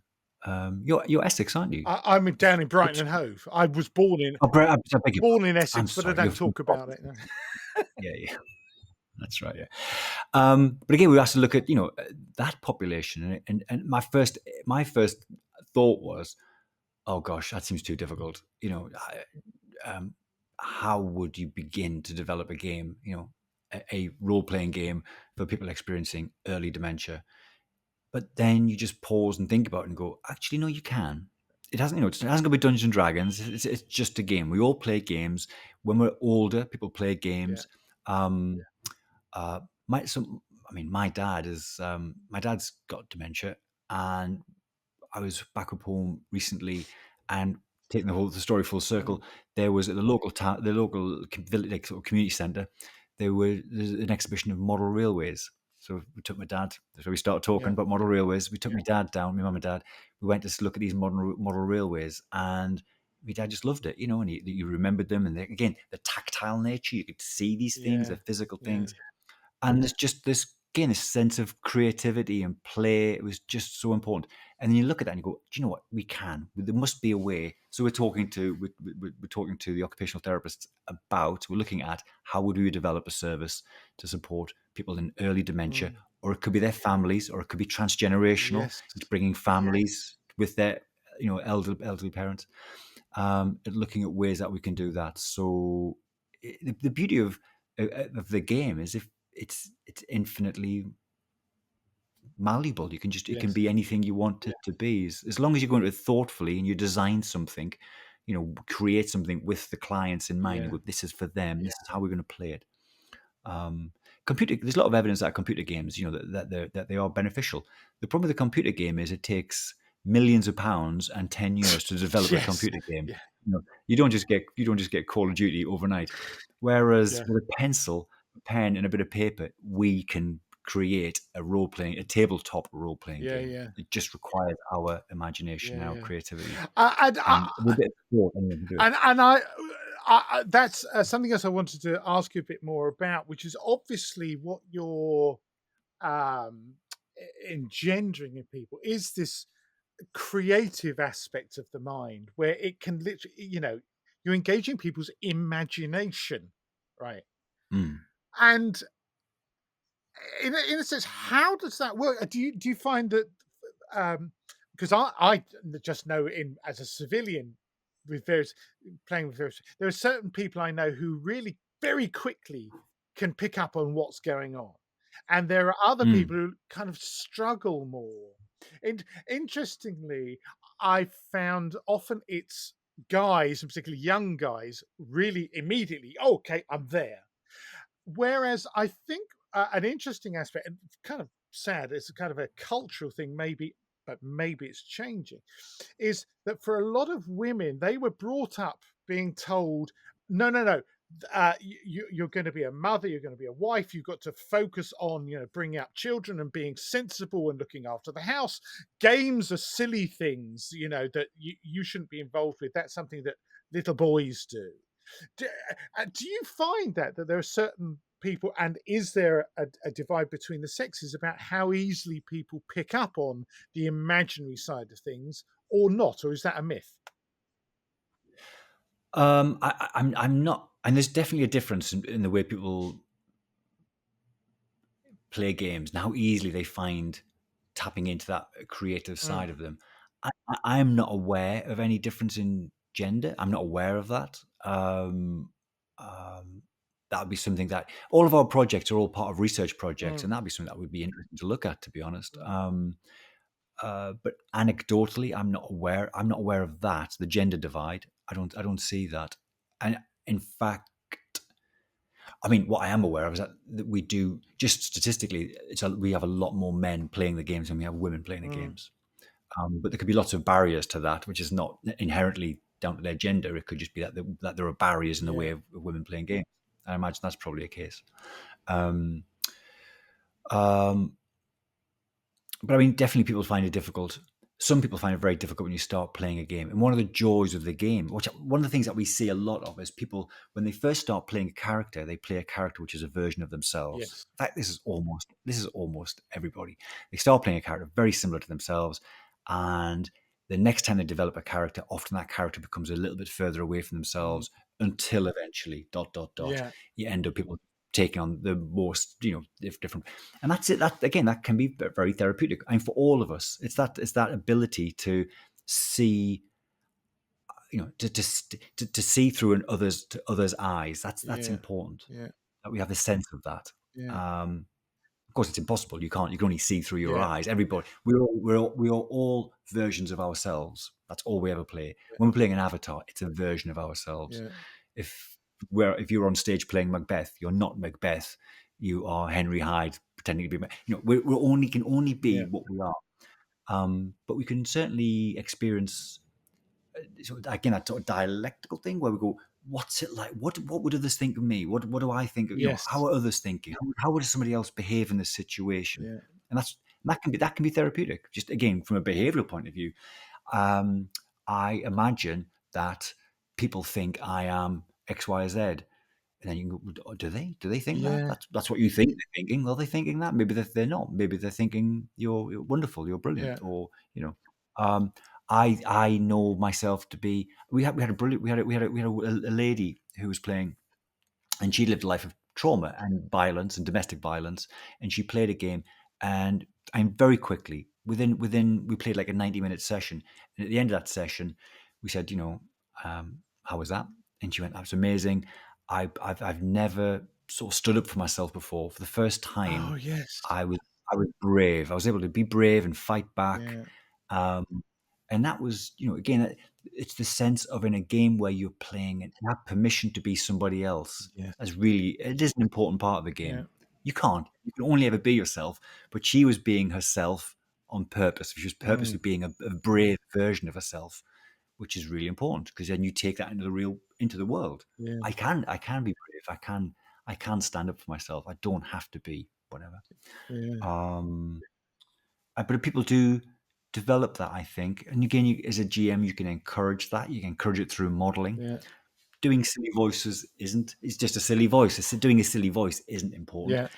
But I think if you're a GM and you're modeling, I'm gonna be a different version of myself purposefully. I'm Yeah. gonna appear to be whatever. You know, that's model. You're modeling something, and people around the table are more likely to pick up on that. Or other players. I mean, sometimes there's a player around the table who is just that. That dour, grumpy dwarf. They Yes. are Yeah. that. Yeah. Just throw themselves into it, and they're just modeling that, and then everybody kind of raises their game.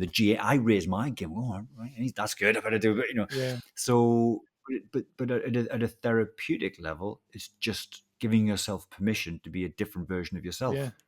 really, Yeah. because you can only ever be yourself, different version of Yeah. yourself, and that can be incredibly useful. Yeah. And it gets better. It gets easier the more you play it. And if you go into it playfully, it's play, isn't it? It's Yes. fun. Yeah. We'll do it. Absolutely. It's not to be taken too seriously. Um, I think I'd like to kind of ask, what challenges does the charity face, both in terms of the medical aspects and the practical ways that you're trying to kind of make the charity grow and reach new audiences? What kind of challenges are you facing? I think if you asked any charity would say raising funds is a challenge. Yeah. Um, Happily, we do have funds coming in, but most charities, the way charities are expected to run is you're expected to kind of only have like a year's worth of funding ahead of you. Yeah. It's constant panic going, that's great, we're funded for next year, but what happens the year after that? Yeah. And the funders expect you to operate that way, which is a challenge. Yeah. You're constantly kind of just going, is this the last year I've got any money? I don't know, because you have to spend it. So raising next year's money is always a challenge. Mm. Um, um, we are growing exponentially. I mean, it's a brilliant position to be in, but a lot of people are very interested in the work of the charity, and a lot of people are asking us to do projects.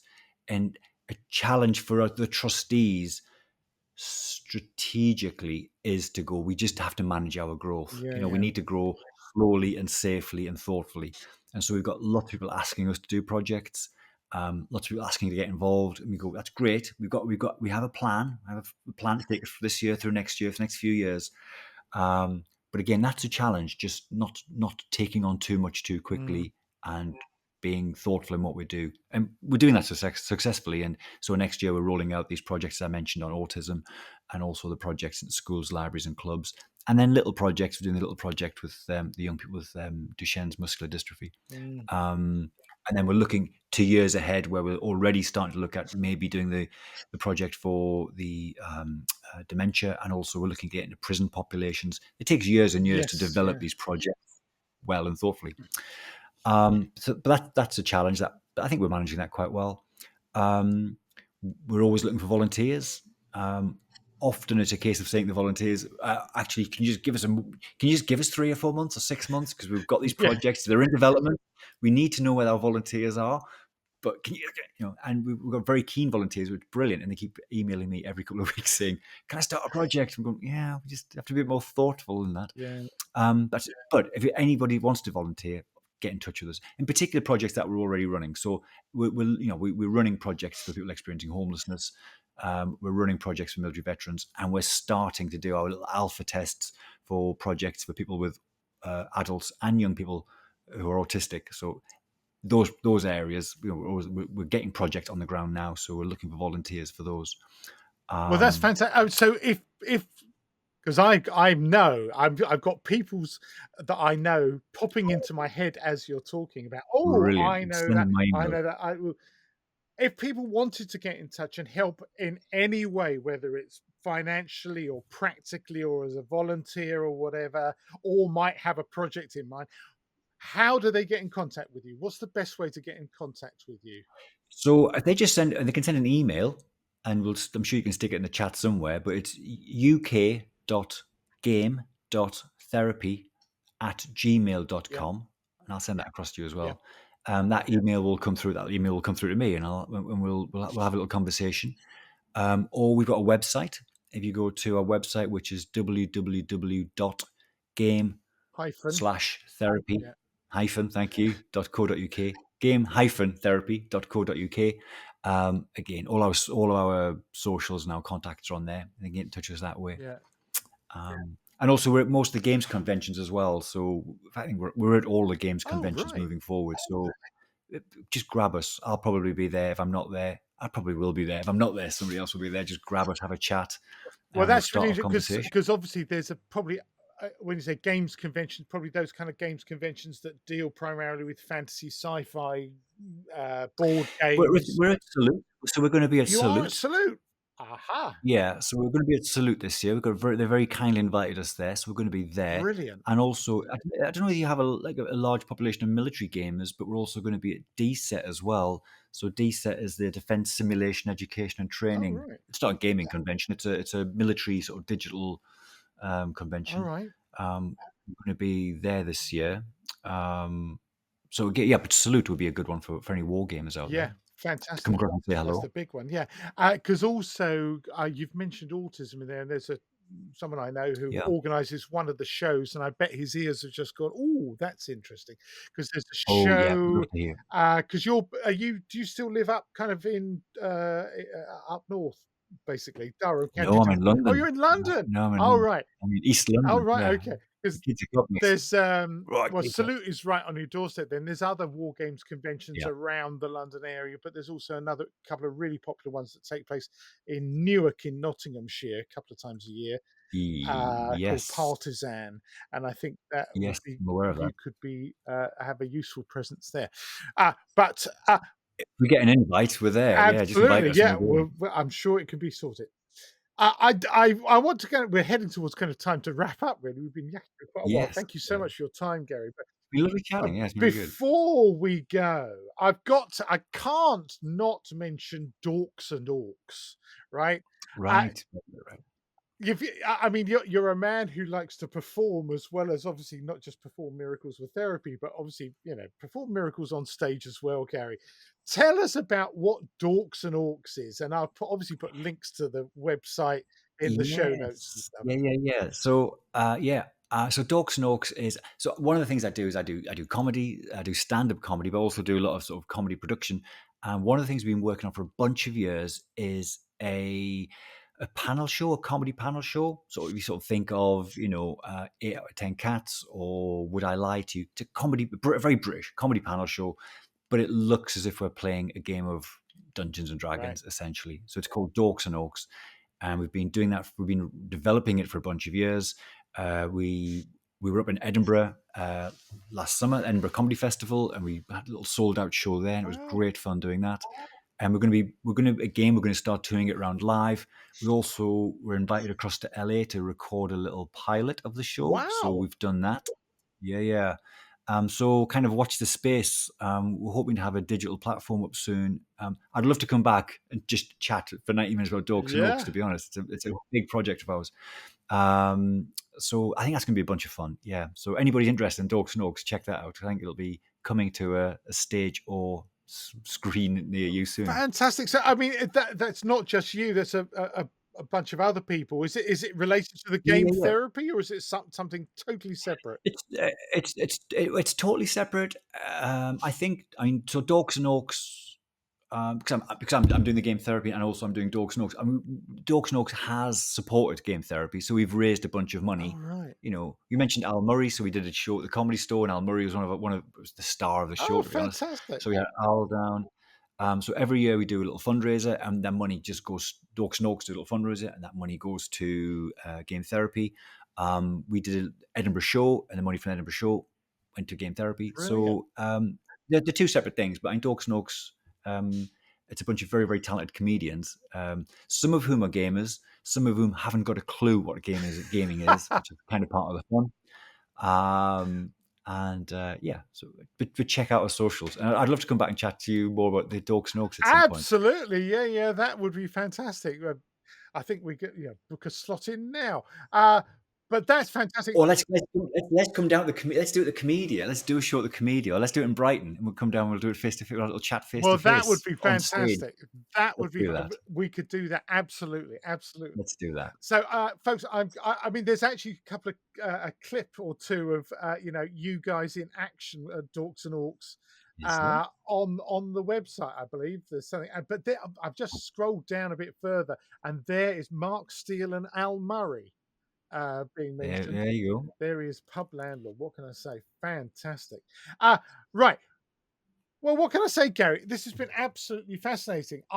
There's been parts of the show where I would quite happily gabbled on with you for probably an extra I know, hour. I know. Honestly, we just turn the mics off. We'll just keep on chatting. I could chat about this all day. I love this sort of stuff. Absolutely Yeah, fantastic. But thank you so much for coming on the show. brilliant.